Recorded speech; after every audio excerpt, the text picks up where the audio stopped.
आप सभी का एक फिर से स्वागत है हमारे पौराणिक कथा यूट्यूब चैनल पर। श्री राम और कम्बंद राक्षस का प्रसंग यह तब की बात है जब सीता जी को रावण श्री राम तथा लक्ष्मण की अनुपस्थिति में मनहरण कर ले गया था। जब तक दोनों वापस लौटे सीता जी कुटिया में नहीं थी। ये देख श्री राम व्याकुल हो उठे।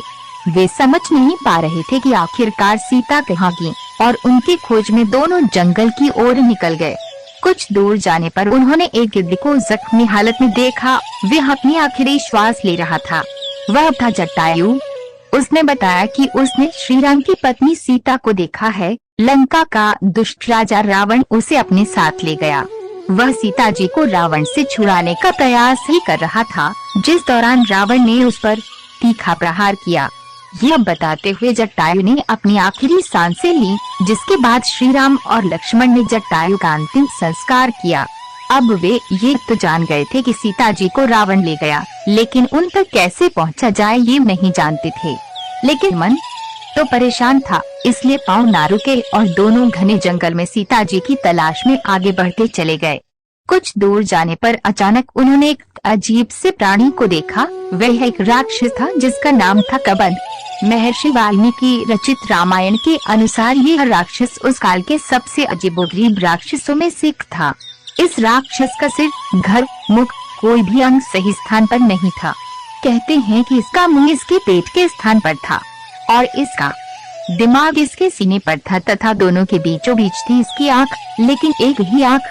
कहते हैं कि जब श्री राम और लक्ष्मण ने उस राक्षस को देखा तो वह जोर जोर से चिल्ला रहा था। उसके दोनों हाथों में जंगली जीव थे जिन्हें वह इधर उधर पटक रहा था, लेकिन जैसे ही उसकी नजर श्री राम और लक्ष्मण पर पड़ी तो वह उनकी ओर दौड़ा चला आया। अपने विशाल शरीर का फायदा उठाते हुए उसने दोनों को अपने हाथों में पकड़ लिया और तेजी से मसलने की कोशिश करने लगा। लेकिन तभी बेहद कुशलता से श्री राम और लक्ष्मण ने कबंध के दोनों हाथ काट दिए। हाथ कटकर धरती पर गिरे और दोनों राक्षस की कैद से छूट गए। दूसरी ओर कबंध स्वयं भी दर्द से कराहता हुआ जमीन पर आ गिरा। अपने सामने श्री राम को देख वह समझ गया कि वे कौन हैं।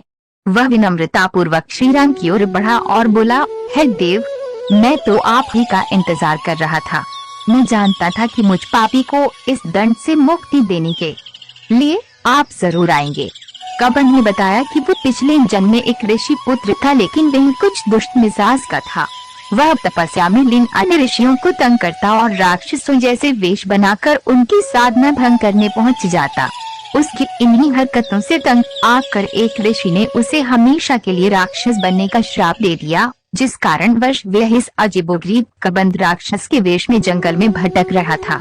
लेकिन आज वह श्री राम द्वारा मुक्त हुआ है। अपनी मुक्ति से प्रसन्न होकर उसने श्री राम से वहां आने का कारण पूछा। तब मालूम हुआ कि वे दोनों उस घने जंगल में माता सीता की खोज में आए हैं, जिसे दैत्य रावण अपने साथ ले गया है। वजह जानने पर कबंध हैरान हो गया और श्री राम को सचेत करने लगा कि रावण बेहद अहंकारी दैत्य है।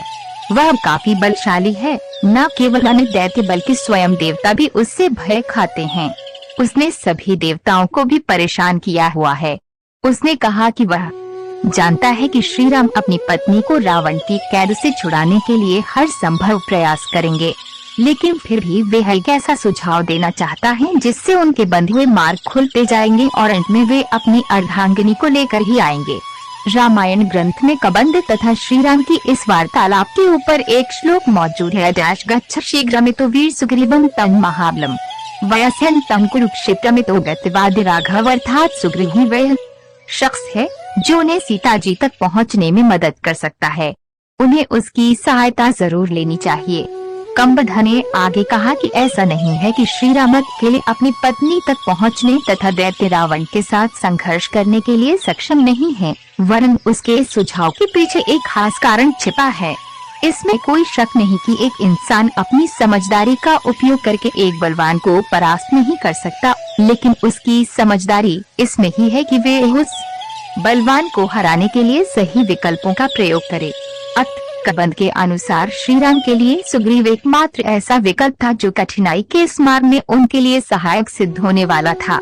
लेकिन रामायण ग्रंथ का ये श्लोक हमें किसी को अपने स्वार्थ के लिए इस्तेमाल करना नहीं सिखाता। अपितु जब तक आप स्वयं किसी को पसंद नहीं करते, उसका साथ नहीं चाहते, तब तक अपने स्वार्थ के लिए उसका उपयोग कतई न करें। लेकिन यदि आप स्वयं दिल से उस इंसान की सहायता लेने के लिए तैयार हैं, तो उसकी सहायता लेना कभी भी गलत नहीं होगा। श्री राम ने भी कुछ ऐसा ही किया। उन्होंने तो सुग्रीव से मदद लेने से पहले स्वयं उसको अपना राज्य वापस पाने में मदद की। इसके बाद ही उन्होंने अपने मिल समस्त व्रत कथाओं को सुनने के लिए आज ही हमारा चैनल सब्सक्राइब करें और हमारे नई व्रत कथा का नोटिफिकेशन पाने के लिए बेल आइकन दबाना न भूलें।